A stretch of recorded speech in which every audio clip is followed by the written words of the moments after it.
ನೋಡಿ ಗಾಬರಿ ಆಗ್ಬೇಡಿ ಅಮ್ಮ. ನನ್ನ ನೋಡಿ, ದಯವಿಟ್ಟು ನೀನು ಗಾಬರಿ ಆಗ್ಬೇಡಿ, ಸಮಾಧಾನ ಮಾಡ್ಕೊಳ್ಳಿ. ನಾನು ನಿಮ್ಗೇನು ಮಾಡಲ್ಲ. ನೀವು ಯಾರು ಅಮ್ಮ? ನೀವು ಯಾವಾಗಿಂದ ಇಲ್ಲಿದ್ದೀರಾ? ಯಾರು ಹೀಗೆಲ್ಲ ಮಾಡಿರೋದು? ಏನಿದೆಲ್ಲ? ನೋಡಿ, ನಿಮ್ಮ ಮನೆ ಎಲ್ಲಿದೆ ಅಂತ ಹೇಳಿದ್ರೆ ನಾನು ಕರ್ಕೊಂಡು ಹೋಗಿ ನಿಮ್ಮನ್ನ ಮನೆಗೆ ಬಿಡ್ತೀನಿ.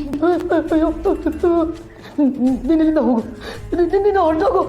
ಅವನು ಸಾಯಿಸ್ಬಿಡ್ತಾನೆ. ಯಾರಮ್ಮ? ಯಾರು ಸಾಯಿಸ್ತಾರೆ? ನಾನು ಹೇಳದ್ನಲ್ಲ ಹೋಗು ಅಂತ, ನಿನ್ನ ಜೊತೆ ನನ್ನನ್ನು ಸಾಯಿಸ್ಬಿಡ್ತಾನೆ. ಇಲ್ಲಮ್ಮ, ನಿಮ್ಗೆ ಹಾಗಾಗೋದಕ್ಕೆ ನಾನು ಖಂಡಿತ ಬಿಡಲ್ಲ. ನೋಡಿ, ನೀವು ಅದ್ರ ಬಗ್ಗೆ ಯೋಚನೆ ಮಾಡಬೇಡಿ. ಮೊದಲು ನಿಮ್ಮ ಮನೆ ಎಲ್ಲಿದೆ ಅಂತ ಹೇಳಿ ಹೋಗೋಣ. ಬನ್ನಿ ಬನ್ನಿ. ಬೇಡ, ಸಾಯಿಸ್ಬಿಡ್ತಾನೆ.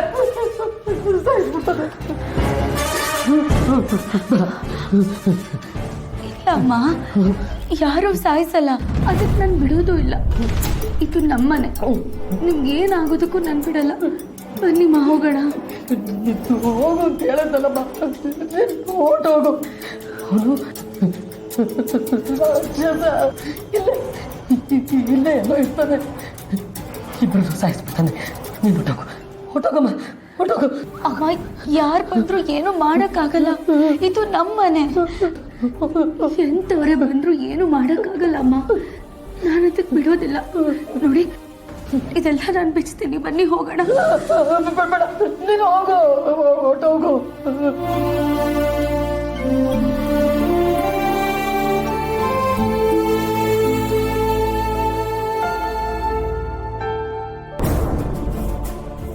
ಯಾಕೆ ಇವ್ರು ಇಷ್ಟೊಂದು ಭಯ ಪಡ್ತಿದ್ದಾರೆ? ಇವ್ರು ನಮ್ಮ ಮನೇಲಿ ಇದ್ದಾರೆ ಅಂದ್ರೆ ಖಂಡಿತ ಜಯಂತ್ ಅವ್ರಿಗೆ ಗೊತ್ತಿರಲೇಬೇಕು. ಬದಲಾಗಿದ್ದೀನಿ ಅಂತ ನನಗೆ ಗೊತ್ತಿಲ್ದಾಗೆ ಇಂಥ ಕೆಲಸ ಎಲ್ಲ ಮಾಡಿದ್ದಾರೆ.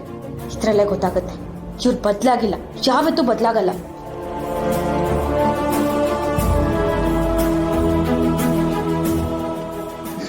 ನೋಡು ನೋಡು, ನೀನು ಹೇಳ್ಬೇಡ. ಯಾಕೆ ಇವ್ರು ಹೇಳಿದ್ದನ್ನೇ ಹೇಳ್ತಿದ್ದಾರೆ? ಇವ್ರಲ್ಲಿ ಯಾಕಿದ್ದಾರೆ ಅನ್ನೋದೇ ಗೊತ್ತಾಗ್ತಿಲ್ವಲ್ಲ. ಇವ್ರ ಮನೆ ಎಲ್ಲಿದೆ ಅಂತನೂ ಹೇಳ್ತಿಲ್ಲ. ಗೊತ್ತಾಗಿದ್ರೆ ಮನೆಗೆ ಕರ್ಕೊಂಡು ಹೋಗ್ಬೋದಿತ್ತು. ಏನು ಮಾಡೋದು? ಏನಾದರೂ ಆಗಲಿ, ಅವ್ರನ್ನ ಇಲ್ಲಿ ಕರ್ಕೊಂಡು ಹೋಗೋದೇ ಒಳ್ಳೇದು. ಅಮ್ಮ ನೋಡಿ, ನೀವು ಇಲ್ಲೇ ಕೂತಿರ್ಬೇಕು. ನಾನು ಹೋಗಿ ಬರ್ತೀನಿ. ಬೇಡಿಮ್ಮ, ನಾನು ಖಂಡಿತ ಬರ್ತೀನಿ. ನೀವು ಹೆದರಬೇಡಿ.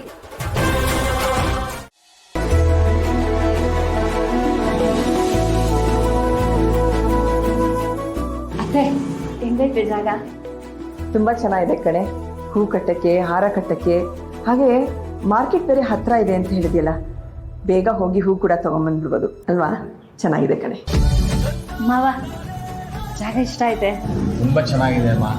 ಈಗಿನ ಕಾಲದಲ್ಲಿ ಇಂಥ ಜಾಗ ಸಿಗೋದೇ ಕಷ್ಟ. ವ್ಯಾಪಾರ ಮಾಡೋದಕ್ಕೆ ಒಂದು ಜಾಗ ಅಂತ ಆಯ್ತದ. ಆಮೇಲೆ ದೇವಸ್ಥಾನನೂ ಇಲ್ಲಿ ಹತ್ರ ಅಂತೆ. ಒಳ್ಳೆ ವ್ಯಾಪಾರ ಆಗುತ್ತೆ. ನಿಮ್ಮೆಲ್ರಿಗೂ ಇಷ್ಟ ಆಯ್ತಲ್ಲ, ಇನ್ನು ಮುಂದುವರಿತೀವಿ.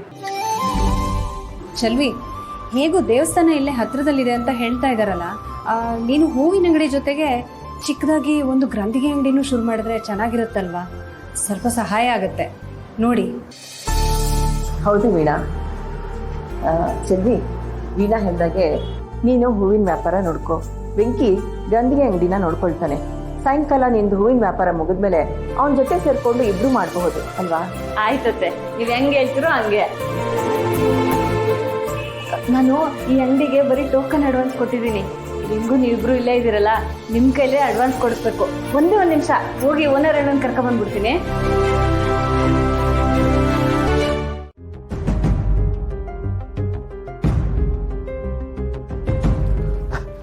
ಸಿಂಚು, ಬೋವಾ, ಸಿದ್ದು ಏನಂದ್ರಲ್ಲ ಡಾಕ್ಟ್ರು, ಹುಷಾರಾದಳಂತ?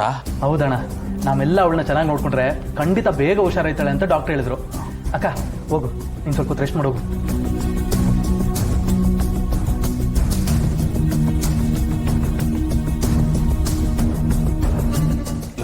ಸಿದ್ದು, ಯಾಕೆ ಅವಳನ್ನ ಒಳಗೆ ಕಳಿಸ್ತಾ ಇದೆಯಾ? ಏನೂ ತೊಂದರೆ ಇಲ್ಲ ತಾನೆಯ? ಹಂಗೆಲ್ಲ ಏನೂ ಇಲ್ಲ ಕಣ. ಮಗು ಹೋಗಿರೋ ವಿಷಯ ಅವಳ ಮುಂದೆ ಮಾತಾಡಬಾರ್ದು ಅಂತ ಡಾಕ್ಟರ್ ಹೇಳಿದ್ರು, ಅದಕ್ಕೆ ಅವಳನ್ನ ಕಳಿಸ್ದೆ. ಅದು ಬಿಟ್ರೆ ಬೇರೆ ಯಾವ ಸಮಸ್ಯೆನೂ ಇಲ್ಲ. ಸದ್ಯ ದೇವ್ರ ದೊಡ್ಡವನು, ಆದಷ್ಟು ಬೇರೆ ಅವಳು ಹುಷಾರಾಗ್ಬಿಟ್ರೆ ಅಷ್ಟೇ ಸಾಕು. ಖಂಡಿತ ಆಗ್ತಾಳೆ ಬಾಬಾ. ಡಾಕ್ಟರ್ ಕೆಲವೊಂದು ಮೆಡಿಸಿನ್ಸ್ ಕೊಟ್ಟಿದ್ದಾರೆ, ಸಿಂಚನನ್ಗೆ ಕೊಡಿ, ಅವಳು ಸ್ವಲ್ಪ ನಾರ್ಮಲ್ ಆಗ್ತಾಳೆ. ಮಾತ್ರೆಗಿಂತ ಹೆಚ್ಚಾಗಿ ನಾವು ಅವಳನ್ನ ಹೇಗೆ ನೋಡ್ಕೋತೀವಿ ಅನ್ನೋದು ಮುಖ್ಯ ಆಗುತ್ತೆ. ಆದಷ್ಟು ಮಗುನ ಕಳ್ಕೊಂಡಿರೋದ್ರ ಬಗ್ಗೆ ಅವಳ ಮುಂದೆ ಮಾತಾಡೋಕ್ಕೆ ಹೋಗಬೇಡಿ. ಎಲ್ಲರೂ ಅವಳನ್ನ ಖುಷಿಯಾಗಿ ನೋಡಿಕೊಂಡ್ರೆ ಅವಳು ಬೇಗ ಹುಷಾರಾಗ್ತಾಳೆ. ಸರಿ ಕಣವ, ನಾನು ಅಪ್ಪ ಇಂಥವು ಮಾತಾಡ್ತೀನಿ, ಮಗಿನ ಬಗ್ಗೆ ಅವಳು ತಾವು ಮಾತಾಡಬೇಡಿ ಅಂತ. ರೀ, ನಾವ್ಯಾಕ್ರಿ ಆ ವಿಷಯನ ಅವಳ ಮುಂದೆ ಮಾತಾಡೋಣ? ಅಕಸ್ಮಾತ್ ಅವಳು ಒಬ್ಳೇ ಇದ್ದಾಗ ಆ ವಿಷಯ ಕಾಡುತ್ತಲ್ವಾ, ಅವಾಗೇನು ಮಾಡೋದು? ಅದಕ್ಕೆ ಯಾರಾದರೂ ಅವಳ ಜೊತೆ ಇದ್ದರೆ ಒಳ್ಳೆಯದು. ಹರೀಶನ್ಗೆ ಆದಷ್ಟು ಅವಳ ಜೊತೆನೇ ಇರೋಕ್ಕೆ ಹೇಳಿ. ಭಾವನಾ, ಅವರೆಲ್ಲಿ ಮನೇಲಿ ಇರ್ತಾರೆ ಹೇಳಿ? ಸಿಂಚನಗೆ ಈ ರೀತಿ ಆದಾಗಿಂದ ಅವ್ರ ಮನೇಲಿರೋದೇ ಕಮ್ಮಿ ಆಗೋಗಿದೆ. ಅವಳನ್ನ ನೋಡಿದ್ರೆ ಸಾಕು, ಅವ್ರು ಹೆದರ್ಕೋತಾರೆ. ಅದೇ ಅವಳಿಗೆ ತುಂಬ ಟೆನ್ಷನ್ ಆಗೋಗಿದೆ. ನಾನು ಹರೀಶನ ಹತ್ರ ಮಾತಾಡ್ತೀನಿ, ಅವಳ ಜೊತೆಗಿರೋಕ್ಕೆ ಹೇಳ್ತೀನಿ. ನಾನು ಸಿದ್ದು ಅವರು ದಿನಕ್ಕೊಂದು ಸಲ ಬಂದು ಸಿಂಚನನ್ನ ಮಾತಾಡ್ಸ್ಕೊಂಡು ಹೋಗ್ತೀವಿ. ಅವಳಿಗೂ ಸ್ವಲ್ಪ ಖುಷಿ ಆಗುತ್ತೆ. ಇಂಥ ಸಮಯದಲ್ಲಿ ನಾವೆಲ್ಲರೂ ಒಟ್ಟಿಗೆ ಅವಳನ್ನ ಖುಷಿಯಾಗಿ ನೋಡ್ಕೋಬೇಕು. ಆಗ್ಲಿ ಕಣವ, ಯಾರು ಇರ್ತಾರೋ ಬಿಡ್ತಾರೋ, ನಾನಂತೂ ಅವಳ ಜೊತೆಗೆ ಇದ್ದು ಅವಳು ಆದಷ್ಟು ಬಿರ್ನೆ ಹುಷಾರಾಗೋಂಗೆ ನೋಡ್ಕೋತೀನಿ. ಸರಿ ಕಣ, ನಾವಿನ್ನ ಬರ್ತೀವಿ ಹೊತ್ತಿಗೆ. ಏ ಇರಲ್ಲ, ನಾನು ಬಂದು ಅಷ್ಟು ದೂರ ಬಿಡ್ಬಿಟ್ಟು ಬರ್ತೀನಿ. ತಗೊಳಮ್ಮಿ, ನಡ್ರಿ.